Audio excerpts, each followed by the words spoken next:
खबर नीमका थाना से है, जहां मऊ की पुलिया के पास बाइक और रिक्शा में आमने सामने टक्कर हो गई। हादसे के दौरान 5 से 7 लोगों के घायल होने की सूचना मिली है। सभी घायलों का प्राथमिक उपचार किया गया। वहीं गंभीर घायल नानूराम को जयपुर रेफर कर दिया गया।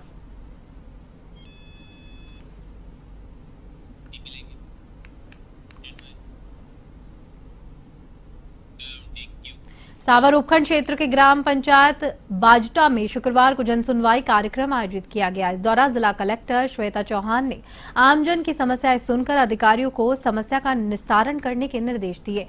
जनसुनवाई के दौरान 18 से अधिक प्रकरण प्राप्त हुए।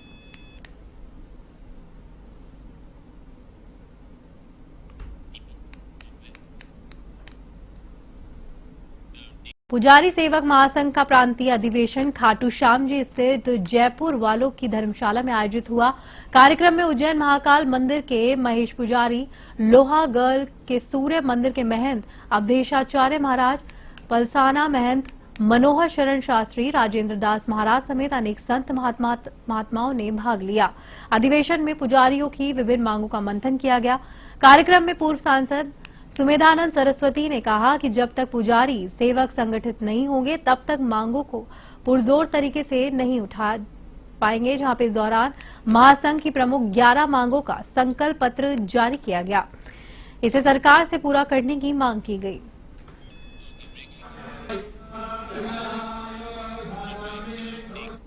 भारतीय किसान संघ की ओर से बांसवाड़ा के मजदूर संघ कार्यालय में बैठक रखी गई। बैठक में फसल खराबे को लेकर चर्चा की गई। इस दौरान विभिन्न मांगों को लेकर रैली भी निकाली गई और फिर मुख्यमंत्री के नाम जिला कलेक्टर को ज्ञापन सौंपा गया है।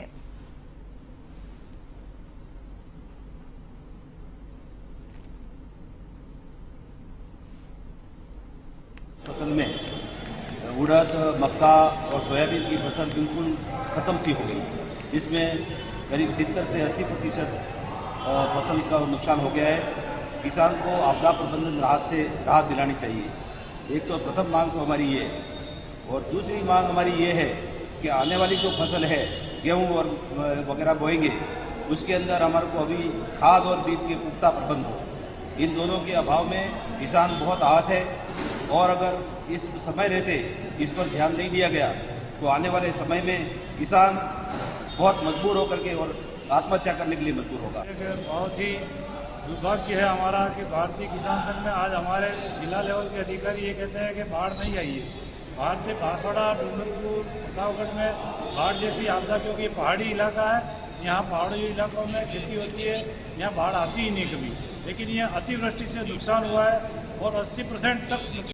मरुनगरी बीकानेर में करवा चौथ से पहले करवा चौथ क्वीन 2024 प्रतियोगिता का आयोजन किया गया। बीकानेर के उपनगर गंगा शहर में करवा चौथ क्वीन 2024 कार्यक्रम में हमारी संस्कृति हमारा प्राण अभियान के तहत आयोजित करवा चौथ क्वीन 2024 में 3 आयु वर्गों में हुई इस प्रतियोगिता का खिताब जीतने के लिए 30 से 60 साल तक के प्रतिभागियों ने दमखम दिखाया। सभी महिलाओं ने राजस्थानी और भारतीय सभ्यता संस्कृति के अनुरूप पारंपरिक परिधान पहनकर कैटवॉक की।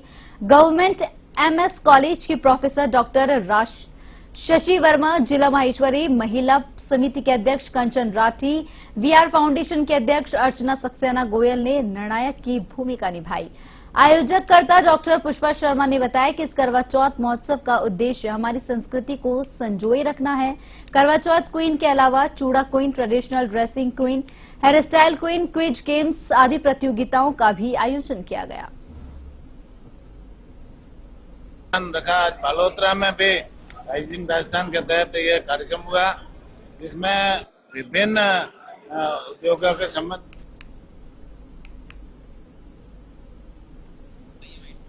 निश्चित रूप से ये 22,000 करोड़ के एमओयू होने के बाद में ये क्रियान्वित होंगी, तब यहाँ पर उद्योग भी लगेंगे। धौलपुर जिले के बाड़ी शहर में खोखे नुमा दुकान चलाकर गुजार बसर करने वाली एक महिला के साथ मारपीट का एक मामला सामने आया है।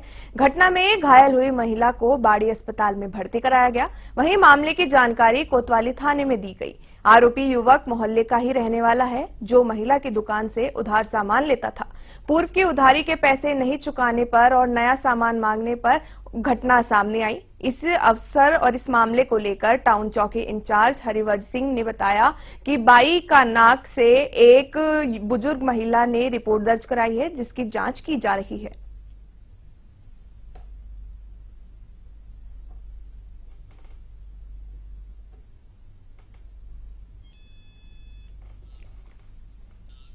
जैसलमेर में आगामी दीपावली त्योहार को ध्यान में रखते हुए पुलिस ने सुरक्षा व्यवस्था मजबूत कर दी है।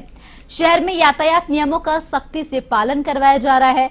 यातायात प्रभारी निश्चल केवलिया ने बताया कि दीपावली के दौरान बाजार क्षेत्रों में वाहनों का अनियंत्रित प्रवेश रोका जाएगा। आनंद ट्रांसपोर्ट, हनुमान चौराहा और सालम सिंह की हवेली से दोपहिया और तिपहिया वाहनों का प्रवेश पूरी तरीके से वर्जित रहेगा। पुलिस की ओर से अनियंत्रित खड़े वाहनों के भी चालान काटे जा रहे हैं ताकि यातायात सुचारू रहे और दुर्घटनाओं से बचा जा सके।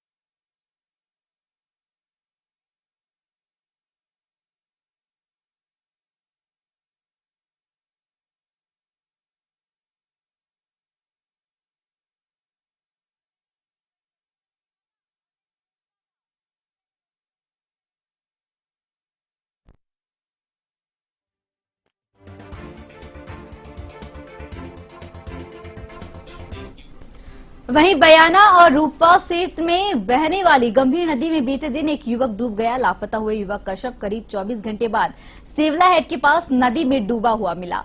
मृतक मजदूर युवक अपने अन्य साथियों के साथ घर से मजदूरी करने को निकला था, लेकिन उसके बाद वह रास्ते में लापता हो गया, जिसके कपड़े, चप्पल और मोबाइल शाम को नदी के किनारे रखे हुए मिले थे। मौके पर पुलिस और एसडीआरएफ की टीम भी पहुंची, जिसने ग्रामीणों की मदद से रेस्क्यू ऑपरेशन चलाकर नदी में से शव को बरामद किया।